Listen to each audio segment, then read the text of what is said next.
Hello and welcome to version 2 of my Scarab factory farming guide.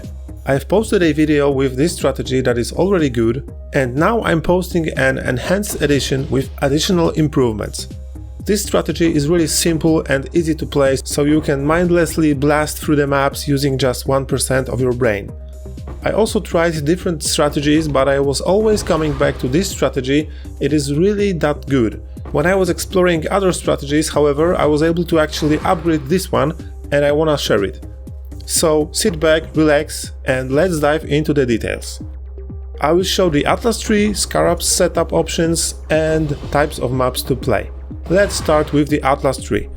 First and most important keystone which this strategy is built around is back to basics. It prevents any additional content from spawning, which makes mapping much faster.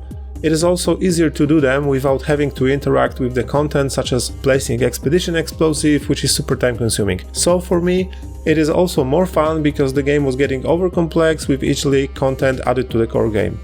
This keystone also makes maps randomly have from 0 to 80% more modifier effect. This also applies to item quantity and item rarity, so it is easy to roll 300% plus IIQ maps. Now let's discuss other nodes. Of course, I grabbed all of the Scarab bonus nodes to drop as many Scarabs as possible. Speaking of favoring and blocking particular Scarabs, this is something you should adjust basing on the prices of the Scarabs. Few more Scarabs were just added to the game few days ago, so do your own research and adjust it accordingly to your preferences. Personally, I favored Essence, Reliquary, Ambush, Harbinger and Domination Scarabs. And I prevented from dropping Expedition, Ritual and Delirium Scarabs. I also allocated all of the IIQ bonuses on large and small circles. Next, I grabbed all of the increased effect of map modifier points, as well as some increased chances for maps to drop one tier higher for a higher chance of T17 drops. Now, there's a big change compared to my previous video. I was using the singular focus keystone to be able to sustain my favorite maps. It was a mistake, let me tell you why. For each socketed voice tone, tier 16 maps have 0.4% chance to drop as tier 17. That's why we want to drop as many maps as possible for additional profit from tier 17 drops.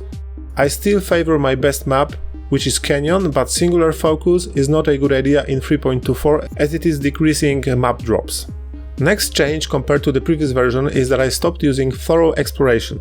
It empowers bosses with the Wildwood Wisps, but the rewards are not increased that much and the difficulty is much higher and sometimes it's tough to deal with these bosses, so I stopped using it, it is not worth it. I also grabbed the center node instead of the node at the right to save 1 point. This is pretty obvious, but I was so used to using side nodes that I forgot that I can use the center one actually. I'm also not using the chiseled perfection point. This is because I'm running maps without the quality and I will explain why later. When I'm running chiseled maps, I'm using this point, of course. So this is the whole Atlas setup. As you can see, it's pretty straightforward as we can't add any additional league content anyway. Now let's talk about Scarabs, and I actually have few options for you to play around with.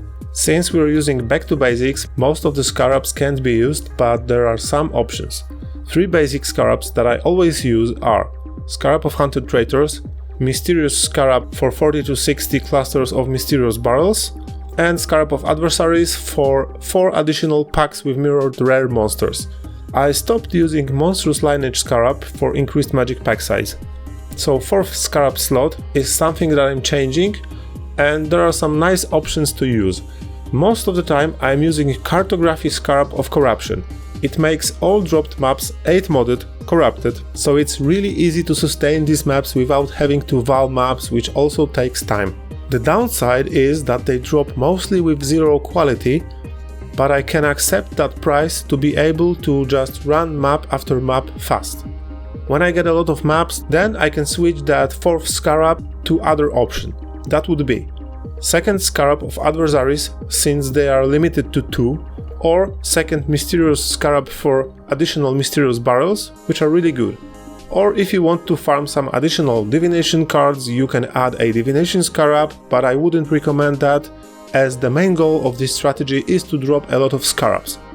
Another interesting option is Horned Scarab of Nemesis, for additional modifiers of rare monsters, which makes maps harder, but also allows you to get more buffs if you're using Headhunter. Please let me know in the comments what is your 4th Scarab of choice. Now let's discuss map types that we should play. I already mentioned we want to sustain 8 modded maps, and those should be the only maps to play. Since we have that much map mod multipliers from Back to Basics and other Atlas passives, we should run as good maps as possible. Map crafting option should be the basic 8% item quantity one. And that's it. And to answer some questions that were asked below the first video, yes, you need some item quantity on your character, as this strategy bases strictly on IIQ. So if you want to run maps with a non-MF character, you should probably try some other strategies. And now a video of a gameplay with this exact setup with my Magic Find build on a highly item quantity rolled map. Thanks for watching, please consider subscribing and stay tuned for other new farming strategies.